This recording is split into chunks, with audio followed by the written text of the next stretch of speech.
the second day of February. The year is 2013, a day that unfortunately saw our Kenya rugby team miss out on the IRB Rugby Main Cup. But if you watched the game, they really battled it out till the very end. But apart from the sport, politicians, of course, put their best foot forward in the campaigns across the country as D-Day draws closer. We are talking about just 30 days to the elections. Well, thank you for joining me on KTN Saturday night. I'm Betty Kello sitting in for Linda Ogutu. First, to take a look at the highlights.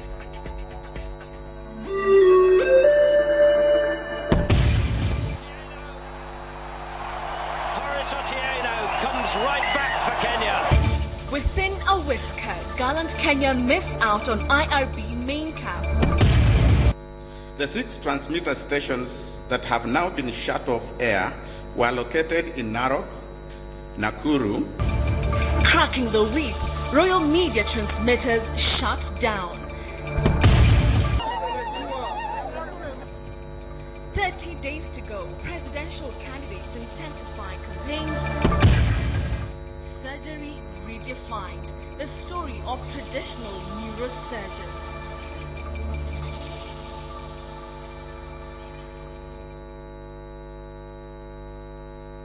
Welcome to the program.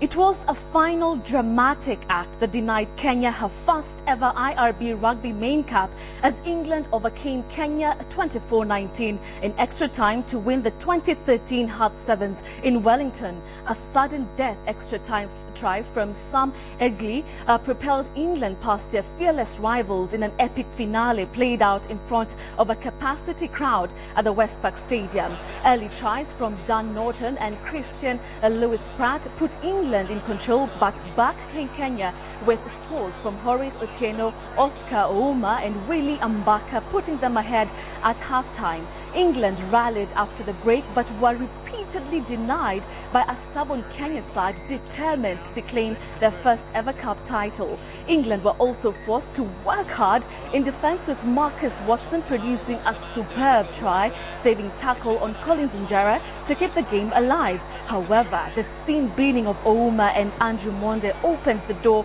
for an England comeback, and Lewis Pratt crossed for his second score in the dying moments of the game to send the contest to extra time, where Edgley struck with the decisive score. By Wanjala, breaking away, it's Otieno. Horace Otieno comes right back for Kenya. Critical moment that was. Taken by Adema, so it's down to just a 5-point away. Adema is it.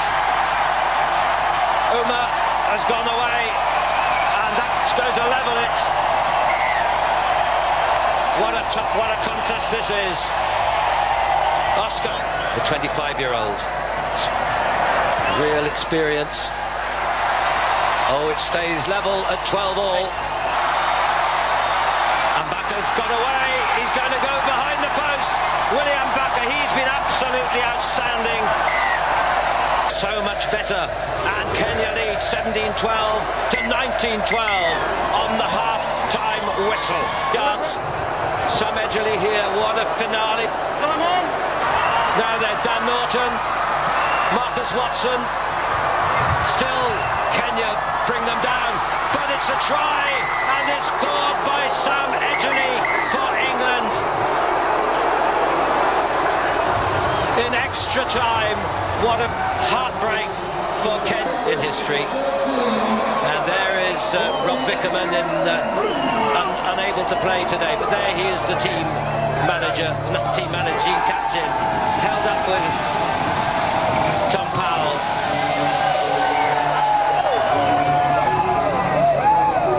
So 2009, that was the last time that wonderful trophy was held up again. It's happened 4 years later.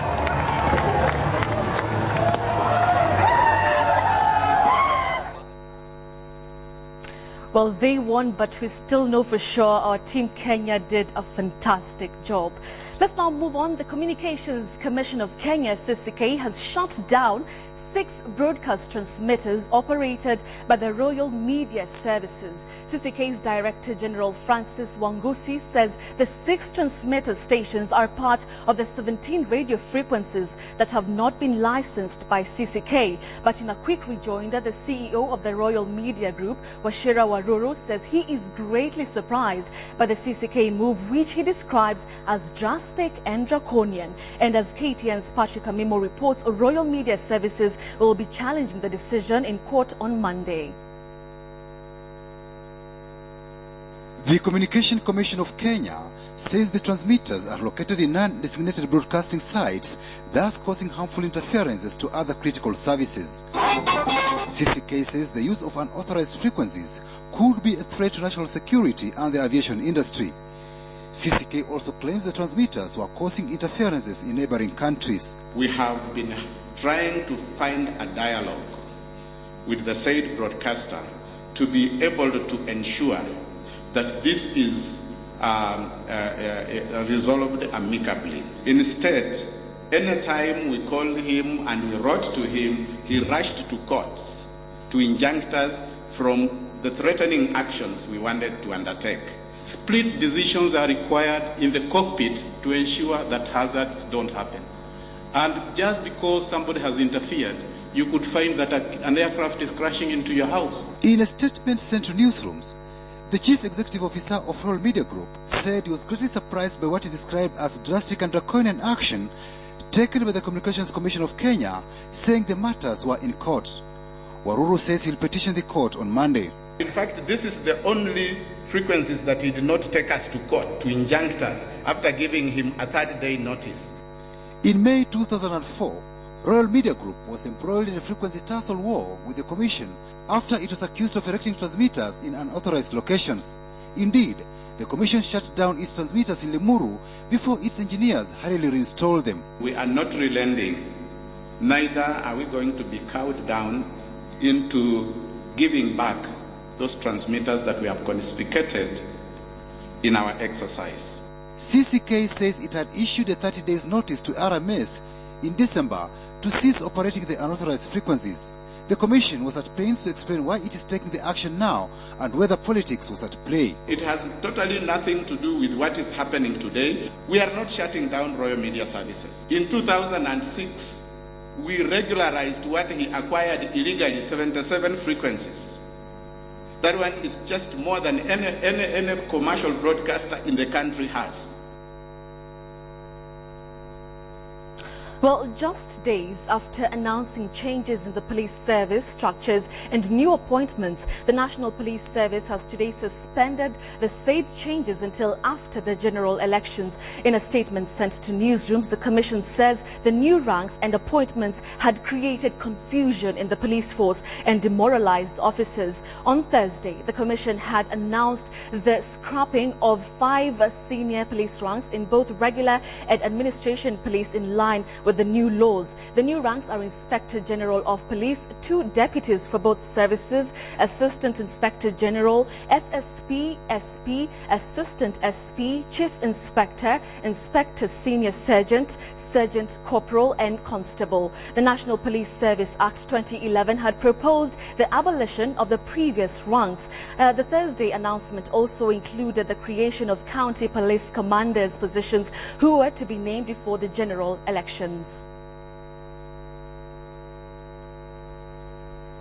Moving on to some politics, the Jubilee Coalition tour of the Eastern region concluded today with a tour of Embu and Tharaka Nithi counties. Uhuru Kenyatta and William Ruto promised residents of the region that a Jubilee government would empower them economically by boosting agriculture and reinforcing the economy at the grassroots level. KTN's Carol Derry was on the campaign trail in Embu and Tharaka Nithi and filed this report.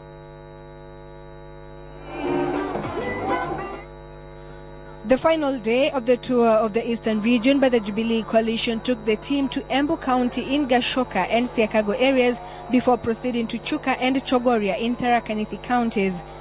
The final rally was held at Runyenjes in Embu County.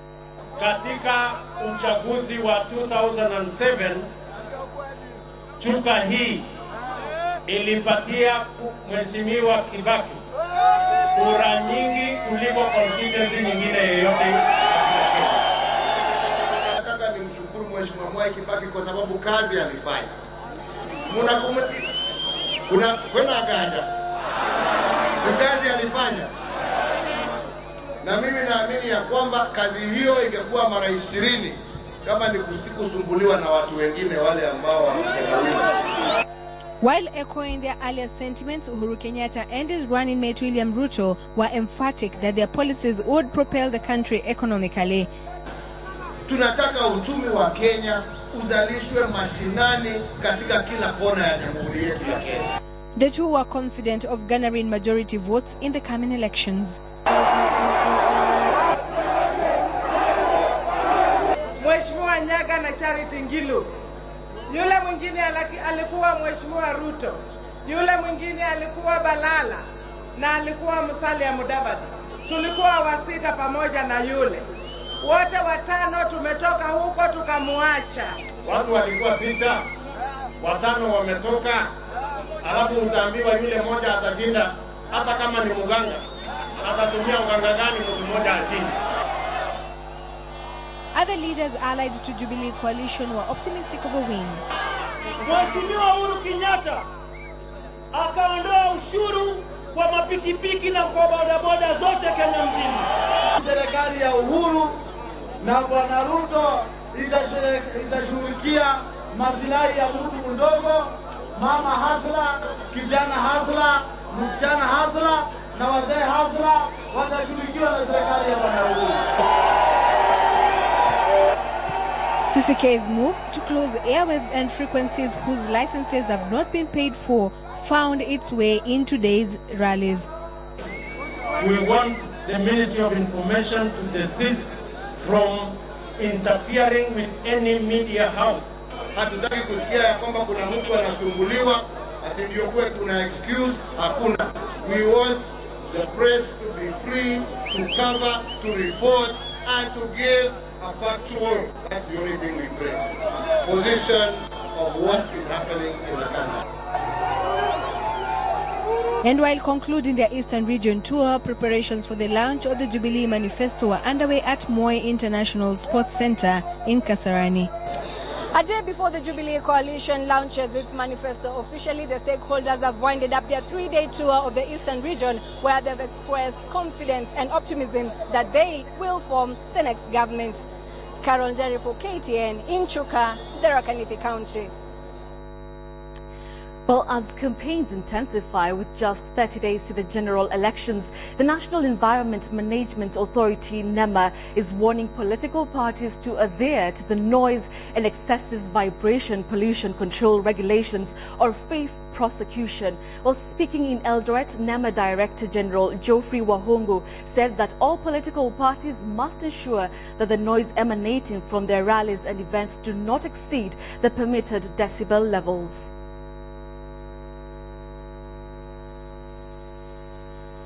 It's a constitutional right for everybody to campaign. They have to come for licenses. Our licenses don't mean a license to make noise. It is a license with conditions about the level of noise you can make, the periods of time you can make the noise. Of course, compliance is another issue, and NEMA is not going to be everywhere. The public are the people we are working with, and request them to give us information where such disturbances happen, even when we are not in the presence of the campaigning teams, because that is not our job as NEMA. But we want to make sure that everybody is licensed to do that and they adhere to the license conditions. Still in matters politics, the other presidential candidates also stepped up their campaigns this weekend as the race to State House heated up. While the Amani coalition was in ODM, a stronghold of Migori, now Kenya's Martha Karua was in Trans Nzoia, with RBK's James Olekiapi in Loitoktok and Eagles Peter Kenneth in Bomet. While Willis Angira is up next with the day's other presidential rallies in our political wrap.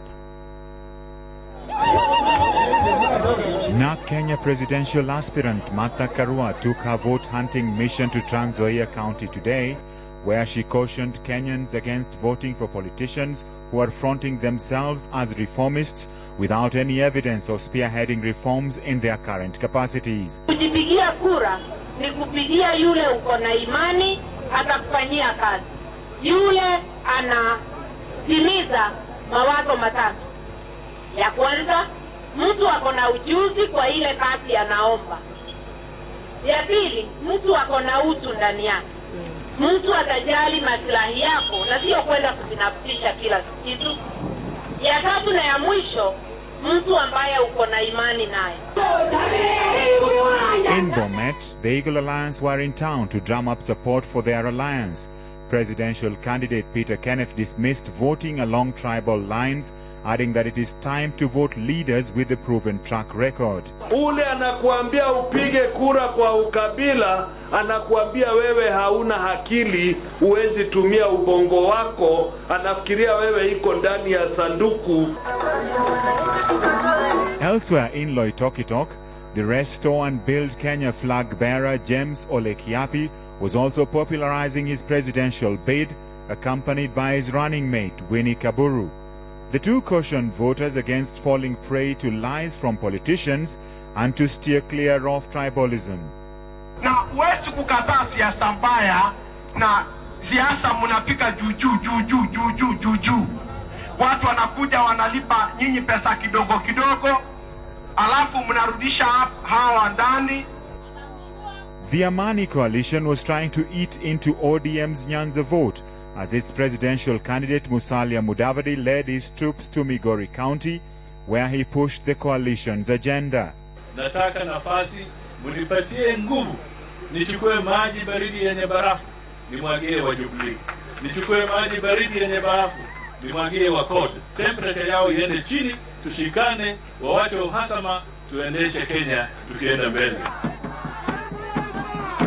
The CORD coalition, which was relatively quiet this weekend, save for Kalonzo Musyoka traversing Ukambani, begins its intense campaigns in Nyanza starting next week. It will be the first visit by the CORD top brass to the region since the bungled party primaries. Willie Sangira, KTN Saturday Night. The World Wetlands Day was marked across the globe today, and in Kenya, celebrations took place in Uasin Gishu County. Even as the world marked the Wetlands Day, Kenya is still tackling the threats that lead to several problems in wetlands, including conversion into farms, overexploitation and excessive extraction of water. KTN's Eric Njoka had a chat with environmentalist and founder of Green Africa Foundation, Isaac Kalua, and began by asking him on the misconceptions about wetlands. I think the first thing that you need to understand, and the viewer for this matter, is what is a wetland. Because some of these things, and the scientists and people in this, they fail, and we fail to simplify some of these issues, to understand what a wetland is. And it's simple. It's an area that is saturated with water, land that is saturated with water either permanently or seasonally, that creates an ecosystem in this particular area. So let's start from there. You can simply say, for the purposes of you to understand, because I want us to simplify this, it acts like the kidney in the human system, whereby it controls the water flow and purifies the same, so that it is a sustainable body system. So this is how important the water,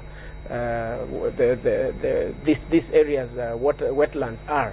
So you mentioned excessive water extraction as an issue that has happened, in regards to the wetlands issue. How has this created an impact on the wetland problem? Taking, for example, the Yala Swamp and the Kimano wetlands in Kenya. After a water system has been identified where the water is coming from, then it is very clear with the government laws and the policy that is there that A, it shall be used for research, B, it shall be used as an ecosystem or as a ecotourism center. 3, you can work on other issues of enhancement of that particular area, because we appreciate the value that it brings. On and on, they are very clear. But the issue is that these laws are available, but they are not operationalized. The issue of exploitation has been over and over a matter of discussion that people who live around the wetlands are the ones who are affecting these areas. Taking, for example, Lake Victoria, which boasts of indigenous fish species. Scientists say that this could be affected, and they say that some of these fish could become extinct. Is the problem the government or the people? It's an issue of culture change.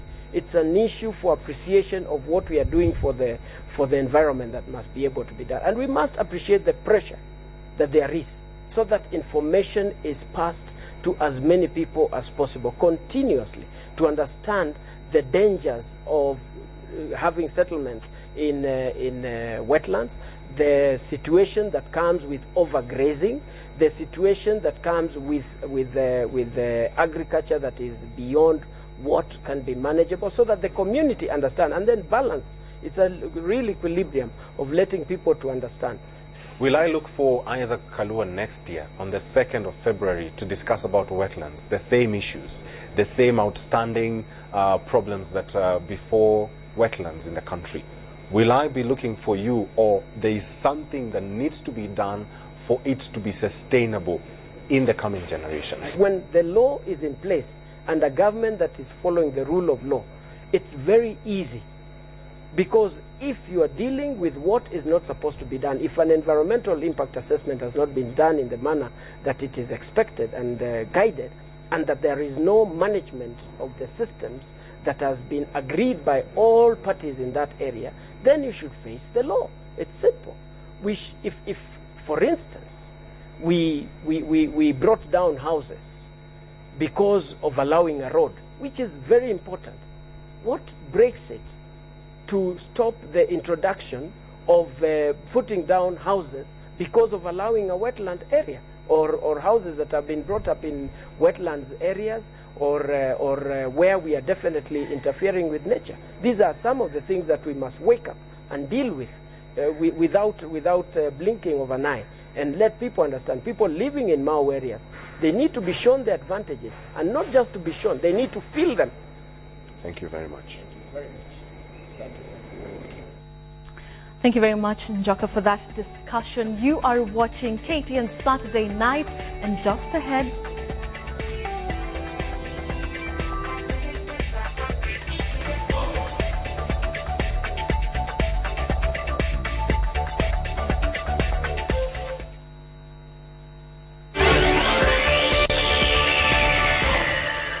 kwenda chini. Sasa hiyo mtu anapasua hii mapupa, anapasua hii na kupasua ile. Sasa napasua ile kidogo, lakini usuri yake hapana, kwa damu hapana ngea. Sasa mena pega hii maputa ya mbuzi, alafu mena weka hii, naweka ile na kuweka hii, sasa na kuweka hii ya juu na kushona. The only part of the body they say is tough for them is the stomach. They tell me the gift has to be passed on to the next generation, who hopefully will have more training and save more lives. At the end of the day, it's about helping our people. And if they are able to help our people, well and good. Many in the village walk around with scars that remind them on a daily basis that they are alive because of their gifted traditional neurosurgeons. The positive aftermath of what happens in this traditional theatre has been called a gift by many villagers here, a gift that has been passed on from one generation to another. Masi Kandia, KTN, Kitoin Village, Elgeyo Marakwet County.